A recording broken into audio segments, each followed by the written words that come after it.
Hello my dear friend, समतल दर्पण में न्यूमेरिकल के लिए आए हैं। यहाँ पे पॉलिटेक्निक और पैरामेडिकल के लिए जितना भी न्यूमेरिकल है सभी चैप्टर का न्यूमेरिकल आपको एक एक टॉपिक का मिलेगा, एक एक लेवल का मिलेगा। चाहे लो हो, मीडियम हो, हाई हो, सभी प्रकार के आपको न्यूमेरिकल यहाँ पे लाया गया है। तो कंपटीशन में आपसे पूछा भी गया है और उसको अलग तरीके से लाया भी गया है। तो वीडियो को लगातार देखते रहिए, लेक्चर वाइज जा रहा है। पूरा का पूरा थ्योरी पिछले वीडियो में हो गया है, अब चल रहे हैं न्यूमेरिकल पर। तो चलते हैं टॉपिक पे। तो पहला सवाल आपसे पूछ रहा है, यहाँ पे पहला सवाल समतल दर्पण का है, न्यूमेरिकल है। कह रहा है कि एक लड़का, ध्यान से समझिएगा, एक लड़का समतल दर्पण से 3 मीटर की दूरी पर दर्पण के सामने खड़ा है। एक लड़का जो है समतल दर्पण से 3 मीटर की दूरी पर दर्पण के सामने खड़ा है। थोड़ा सा ध्यान दीजिएगा। मान लेते हैं यहाँ पे एक समतल दर्पण है, ठीक है। इसे मान लेते हैं यहाँ पे एक समतल दर्पण हमने बनाया, ठीक है। हमने यहाँ पे एक समतल दर्पण को बनाया और इस समतल दर्पण का हमने नाम रखा एम और ए, ठीक है। ध्यान से समझेंगे।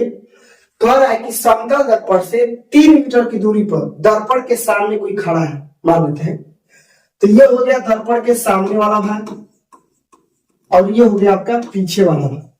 पिछले वीडियो में आपको सब कुछ बता दिया गया है कि पीछे वाला भाग कौन है और सामने वाला भाग कौन है। तो दर्पण के सामने 3 मीटर की दूरी पर खड़ा है। कितना मीटर की दूरी पर? मान लेते हैं 3 मीटर की दूरी पर यहाँ पे कोई व्यक्ति खड़ा है, यहाँ पे मान लीजिए, ठीक है। ये वाला सवाल आपको ये उठता है कि जब सामने खड़ा है तो इस व्यक्ति का आंख किधर रहेगा, दर्पण की ओर या इस साइड, ये आपको ध्यान देना है। तो ये स्पष्टली कहा है कि दर्पण के सामने खड़ा है, यानी दर्पण की ओर मुंह करके खड़ा है। ध्यान दीजिएगा, दर्पण की ओर मुंह करके खड़ा है। इसका मतलब इसका जो आई होगा इधर होगा, इस साइड में होगा, ठीक है। अब आगे पढ़ते हैं। कह रहे कि यदि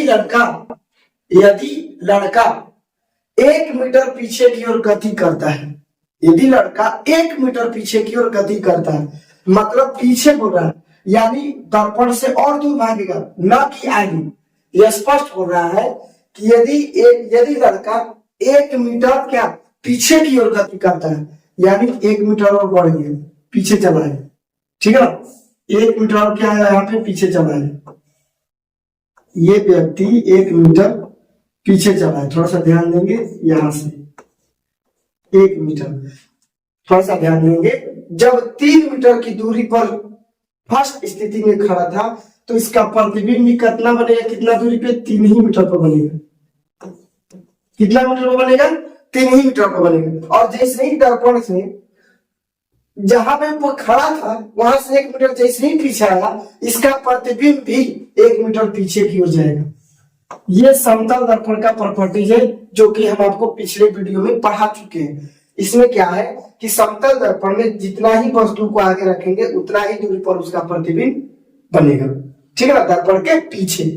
तो जैसे ही 1 मीटर पीछे होगा तो आपका प्रतिबिंब क्या होगा, 1 मीटर पीछे जाएगा। अब टोटल दूरी यहाँ पे देखेंगे, यहां से यहां तक की दूरी, यहां से यहां तक अगर दूरी देखते हैं तो टोटल हो जाएगा 3 मीटर और 1 मीटर कितना मीटर? 4 मीटर हो जाएगा। कितना मीटर हो जाएगा? 4 मीटर। दर्पण से सामने अब उसकी स्थिति है 4 मीटर की दूरी पर खड़ा है, 1 मीटर पीछे हटने के बाद। अब आगे पढ़ेंगे। फिर कह रहा है कि गति करता है तो लड़के और उसके प्रतिबिंब के बीच की दूरी क्या होगी। तो ये हो गया लड़का,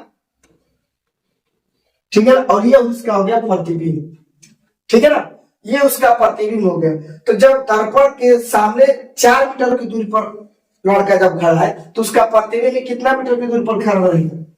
4 मीटर की दूरी पर। 3 और 1 कितना मीटर हो गया? 4 मीटर। अब पूछ रहा है कि लड़का और प्रतिबिंब के दोनों के बीच की दूरी कितना होगा। तो ये 4 और ये 4 टोटल मिला के कितना हो जाएगा? 8।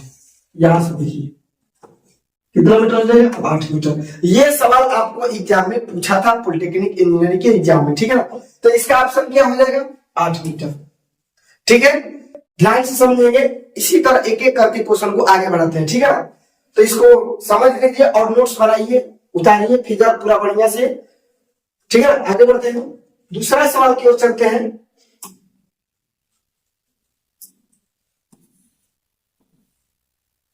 दूसरा सवाल में आपको दे रहा है प्रतिबिंब की संख्या पर, तो आपको हम बता दें कि प्रतिबिंब की संख्या निकालने के लिए 360 डिग्री बटा में थीटा होता है। कब? यदि इसका संख्या यानी एक का जो मान है आपको विषम में आता है तब। यदि अगर सम में आता है तो 360 डिग्री बटा थीटा माइनस क्या कर देंगे 1, जबरदस्ती हम क्या करेंगे घटा देंगे, जब सम में आएगा तब एल का मान, ठीक है ना। तो चलते हैं, कह रहा है कि 72 डिग्री के कोण पर, कितना डिग्री के कोण पर? 72 डिग्री के कोण पर झुके हुए समतल दर्पणों में बने हुए प्रतिबिंबों की संख्या क्या होगी? 4, 5, 6 और 7। इसमें से चारों ऑप्शन में से आपका आंसर कौन सा होगा देखेंगे। तो थीटा का मान कितना दिया है यहाँ पे 72 डिग्री, थीटा का मान कितना दिया है 72 डिग्री। तो हम प्रतिबिंब की जो संख्या निकालेंगे, प्रतिबिंबों की संख्या, प्रतिबिंबों की संख्या कितना हो जाएगा आपको n बराबर, n बराबर हो जाएगा आपको 360 डिग्री बटा में थीटा, ठीक है। तो 360 डिग्री, यहाँ पे थीटा का मान कितना दिया 72 डिग्री, 72 बचे 360। ये 5 खुद विषम संख्या में आया, इसलिए इसमें हम -1 नहीं करेंगे, एक का मान हमारा कितना हो जाएगा 5, राइट आंसर, ठीक है ना। तो यानी जब 72 डिग्री के कोण पर झुका हुआ समतल दर्पण रहेगा तो उस स्थिति में बने हुए प्रतिबिंबों की संख्या कितनी होगी 5। तो आपका ऑप्शन नंबर हो जाएगा बी, ठीक है। आगे बढ़ते हैं,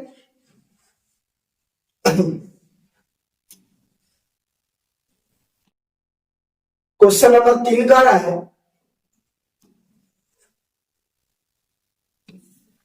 क्वेश्चन नंबर आपका 3 का रहा है कि एक विद्युत बल्ब को 60 डिग्री पर झुके हुए दो समतल दर्पण के बीच रखा गया। फिर वही सवाल, एक विद्युत बल्ब को 60 डिग्री के कोण पर झुके हुए समतल दर्पणों के बीच में रखा गया है, तो कह रहा है बताए इस बल्ब के कितने प्रतिबिंब दिखेंगे। मतलब यह है कि 60 डिग्री पर रखा हुआ है एंगल पर, जब समतल दर्पण जो है 60 डिग्री के कोण पर झुका हुआ है और उसी में एक विद्युत बल्ब को रखा गया है, ठीक है ना।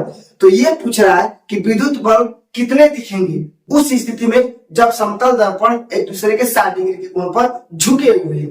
तो इसमें आपको दिया थीटा बराबर कितना 60 डिग्री, तो इसमें निकालेंगे पुनः प्रतिबिंब की संख्या n बराबर 360 डिग्री बटा में थीटा, यानी थीटा के जगह पर क्या रखेंगे 60 डिग्री। तो 60 में 6 कितना है 6। हम जानते हैं जब सम में आएगा तो हम क्या करेंगे -1 घटा देंगे, क्या घटा देंगे -1। अगर विषम आता है तो जो करते उतना ही आंसर हो जाएगा, लेकिन अगर सम में संख्या आता है, यदि एक का मान सम में आता है तो उसमें संख्या करेंगे 1 को घटा देंगे और कितना आएगा 5। आपका आंसर हो जाएगा 5, यानी विद्युत बल्ब की संख्या कितनी दिखाई देगी 5 दिखाई देगी। तो आपका आंसर हो जाएगा सी, ठीक है। थोड़ा सा ध्यान से देखेंगे, आगे बढ़ेंगे।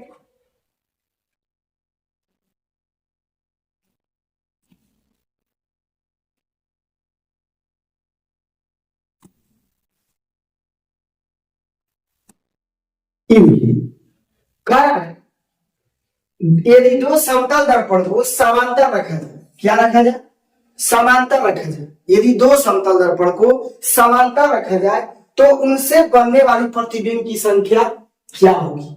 अब आप ही बताइए, दो समतल दर्पण है, जैसे मान लीजिए इसे दर्पण है, ये देखिए इधर कलर कर दिए, एक इधर कलर कर दिया, ठीक है। दोनों समतल दर्पण को एक दूसरे के पैरेलल रख दिए, समांतर रख दिए। बताइए क्या इसमें एंगल बन रहा है? एक भी एंगल बन रहा है? नहीं बनेगा। एंगल तब बनेगा जब तो कोई ना कोई यहाँ पे झुकाव रहेगा, तब एक टच रहेगा तब दो, ठीक है। ये समतल दर्पण जो है एक दूसरे से कहीं टच नहीं है, यहाँ पर भी रहेगा वहां पर भी रहेगा, लेकिन एक दूसरे से क्या पैरेलल में है, तो इसमें एंगल बन ही नहीं रहा है। तो उस स्थिति में आपको थीटा बराबर क्या हो जाएगा, थीटा बराबर 0 डिग्री, थीटा बराबर क्या हो जाएगा 0 डिग्री। तब हम प्रतिबिंब की संख्या निकालेंगे n बराबर 360 डिग्री बटा में थीटा, तब निकालेंगे 360 और यहाँ पे थीटा का मान क्या दिया है 0 डिग्री, और किसी के नीचे 0 रहता है तो उसका मान क्या होता है अनंत रहता है, इनफिनिट रहता है, ठीक है ना। तो यानी प्रतिबिंबों की संख्या क्या बनेगी अनंत, ठीक है ना। यहाँ पे ऑप्शन में आपको डी दिया है, प्रतिबिंबों की संख्या क्या बनेगी अनंत बनेगी, ठीक है। तो ध्यान से देखते जाइए और बनाते जाइए इस क्वेश्चन को। कह रहा है कि दो समतल दर्पण को समांतर रखा जाए तो उस स्थिति में कितना प्रतिबिंब आपको दिखाई देगा।